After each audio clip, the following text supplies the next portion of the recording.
Hello and welcome back to Before Our Friends Die. We've got an extra special bonus episode where we get to know Evie and Jerome from the renovation episode. So, you know the questions we're going to ask, but let's get to it. 3, 2, 1. All right, Evie and Jerome, who has the most potential that you know? In what aspect? Just you can answer that one. Yeah. It could be academic, it could be financial, it could be spiritual, it could be anything.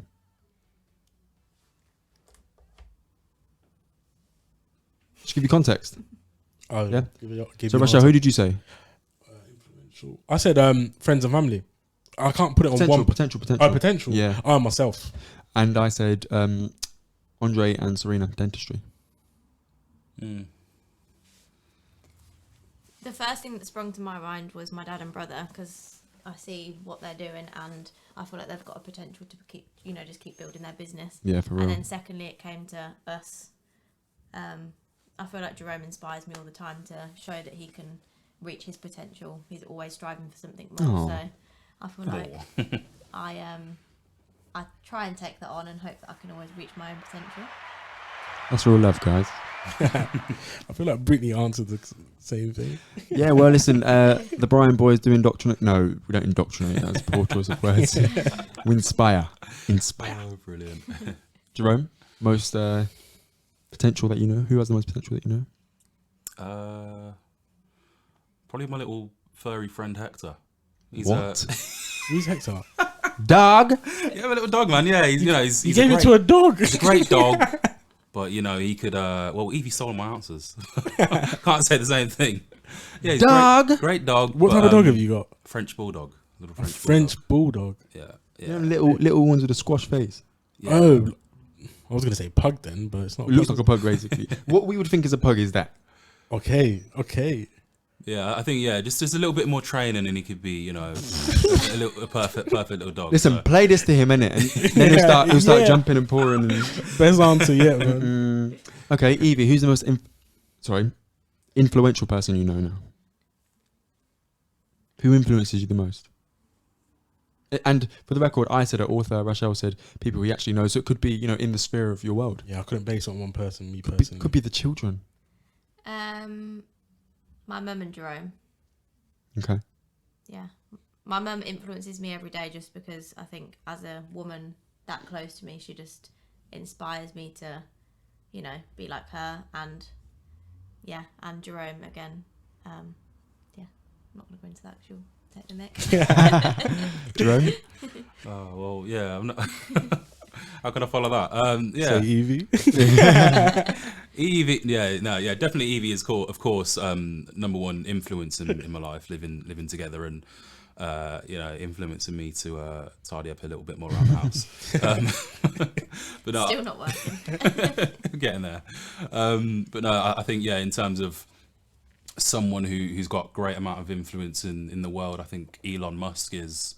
at the moment, doing some great things in terms of his businesses and his ideas and the way he wants to, shape the world. Yeah, very influential guy. Love that.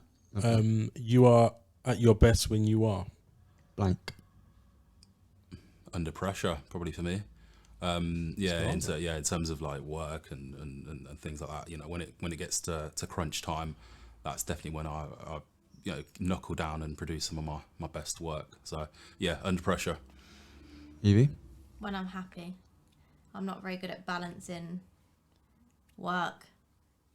I don't have a great work-life balance. So when I finally, every now and again, find that, I'd say I'm at my best because I can do my best in everything. So one might say that you're at your best when you are balanced. Mm-hmm. That was my answer. Yeah, I agree.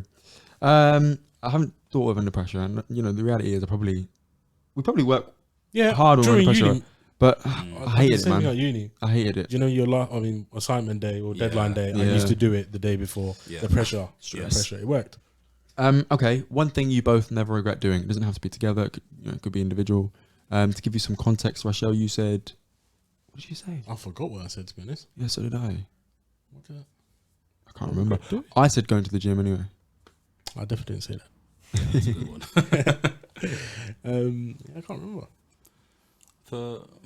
I think for me, it's probably maxing out my overdraft and spending 6 weeks traveling Southeast Asia. Lit. Right, yeah. Yeah. I mean, you know, you think, oh, I put myself into a couple of grand debt, which at the time was a hell of a lot of money for me. But And yeah, said now that's chump change. no, but yeah, I think, you know, it's something I'll never regret doing. I'd definitely do something like that again. Evie's eyes are not looking committed to maxing out on overdraft and going to Southeast Asia. Evie, what's one thing you never regret doing? It could be every time. It could be one thing you don't regret doing, or you know.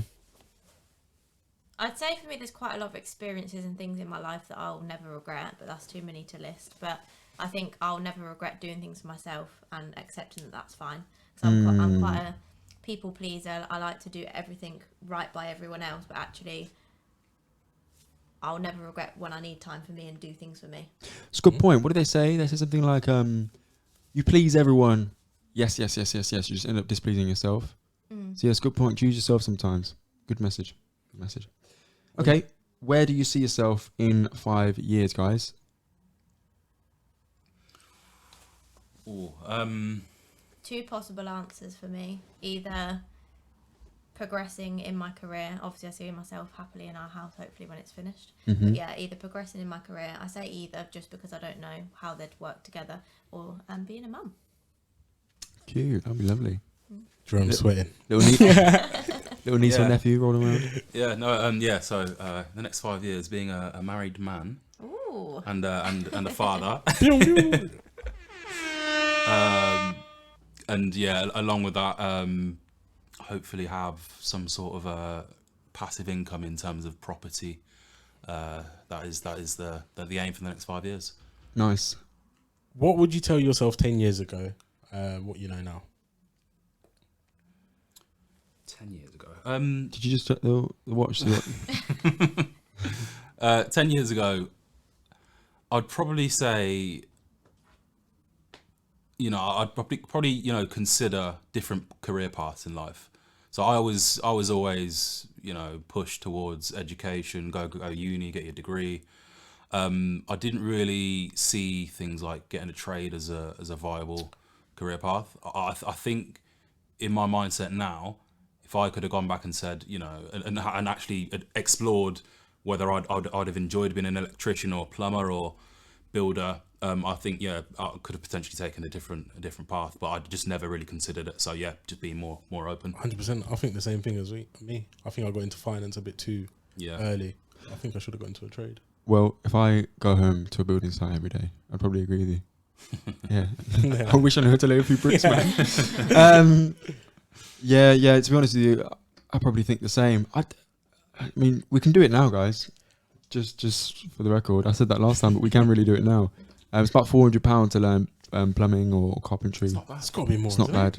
Yeah. Well, listen, I'm not saying you're going to be, you know, an expert, but you can fix a pipe. Yeah. So maybe we should pick it up and then do a series of podcasts on how we're finding it.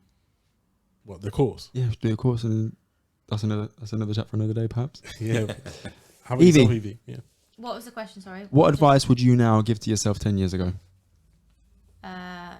Never doubt yourself, and I'd say always love yourself, because I feel like back then when I was young, I was quite lost and, you know, a bit of a sheep, followed the crowd. I'd say I only really became, and I think that's the same for most people. You don't really find yourself until you're in your 20s, and some people say even in your 30s. So yeah, maybe trust the journey and never doubt yourself. That's good. What did you say, Kavan, again, when you answered this? That's a good question. What did I say to myself 10 years ago? I think it was, it's not that deep, probably was my answer. Yeah, I said just chill, relax. Yeah, like- Everything's going to be all right. Yeah. Go with the flow. Yeah, I think that's what I would have said. I can't remember, I have to listen back. But yeah, it was something along the lines of just listen. I think we all just said take the pressure off. You know, nothing is life-changing, really. As long as you've got your health and your faculties and your happiness, nothing is life-changing. You can pick up the pieces at any point. So without further ado, I think we're done, right? Yeah. So that's been a great little bonus episode there. Before Our Friends Die, bonus episode, getting to know Jerome and Evie. So thank you so much. And if you want to get to know them even more, don't forget to check out the episode on House Renovations, because they feature heavily in that. We have been Kavan, And Rash. Evie and Jerome, and if you'd like to get to know us some more, check out our other series on the akhi&saltfish digital network of Cool, Fine, Done, Wicked and Sofa Senseis about the fight world. So it's been great. Check out akhi&saltfish on Twitter and Instagram, and don't forget to email us with any questions at akhi&saltfish@gmail.com. Take care. Love.